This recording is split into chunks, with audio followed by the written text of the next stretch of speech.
jabaadhu barnoota keetti jabaadhu hojii keetti illee jabaadhu ispoortii keenya jabeessii qabi boriin guddata bor nama guddaa taata biyyi kun siin barbaaddi hawaasi siin barbaaddi kanaatiif biyya lafarra yeroo jiraattu wantoonni si mudatan hedduun si mudachuu hin oolu kanaatiif ati immoo obsaan dabarsuu qabda akkasumallee dandeettiin kee beekumsi kee qabeenyi kee hawaasa keedhaaf biyya keedhaaf waa guddaa gochuu ofii keef qofa jiraattee biyya lafaa kanarra darbuu hin qabdu akkasumallee namoota rakkatan karaarra jiran namoota akka qalleeyyii ta'an gargaari karaarratti ijoollee durbaa rakkatan yoo agartee bira darbuu hin qabdu gargaari uffata lama qabdurraa isa hin qabneef laattu isa agabuu jiru isa nyaaturraa kenneef kanaaf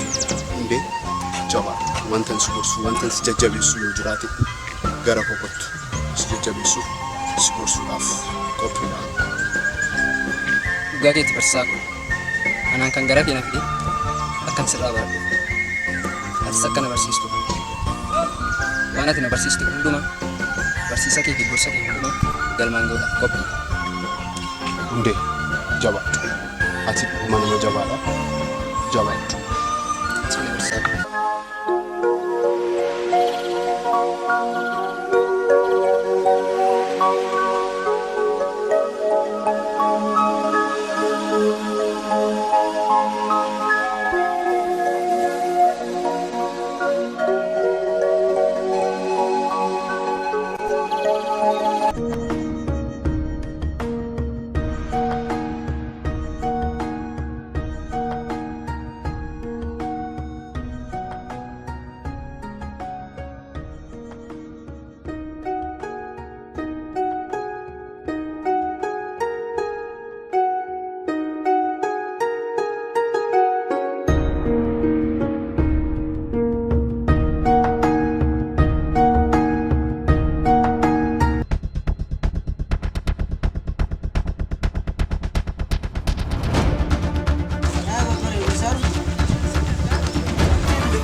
Salute abbe.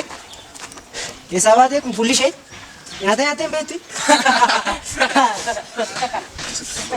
Nun bareechaadhaati. Kunuun sin bareen jira. Namoota safuu fi duudhaa hin beekne ta'uu keessan hubadheen jira. Akkam akkamii.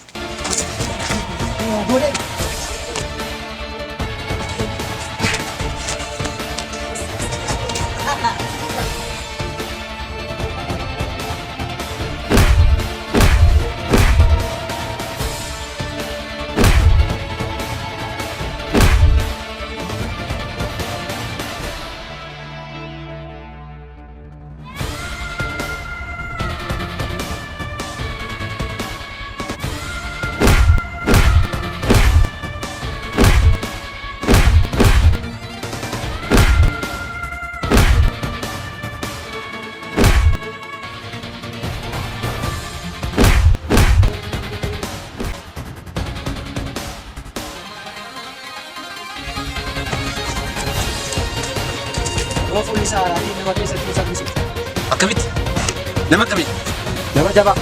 Eenyuun akka ta'an hin beekaman? Eenyuun?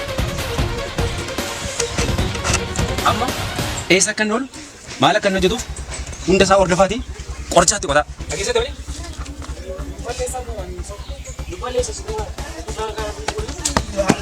Itti duwwaa guddaa.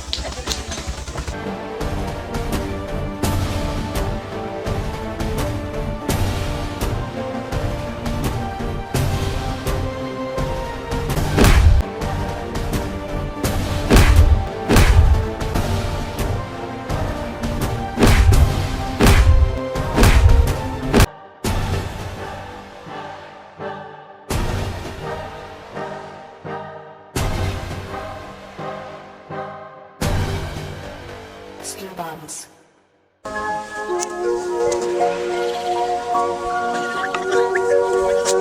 Hello. Hundeen amma beeradhanii dafiitii hordofime. Guddicha tola gara dafeema. Eessaa bakka